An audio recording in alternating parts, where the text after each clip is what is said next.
المتزوج مرأة نكدية من حاجة جميلة نمرة واحد، لسانه من ذكر الله ما بقيف كثير. النهار كله يكون شغال حسبي الله ونعم الوكيل، لا اله الا الله، لسان ذاكر.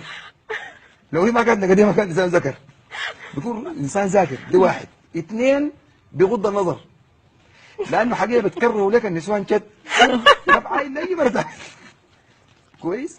نمرة ثلاثة، بيكون محافظ رشيق من رضا الدنيا دي، بيكون زول خفيف كده، لانه حقيقه نفسه مسدوده ما بياكل اساسا، ما في نفس ياكل بيها، لانه بدخل يده في اللقمه بتيجي هاجمه عليه، انت وفتحتك بخلي اللقمه بيمشي، ما تكون دايما شبعان كده، تكون زول يعني كويس.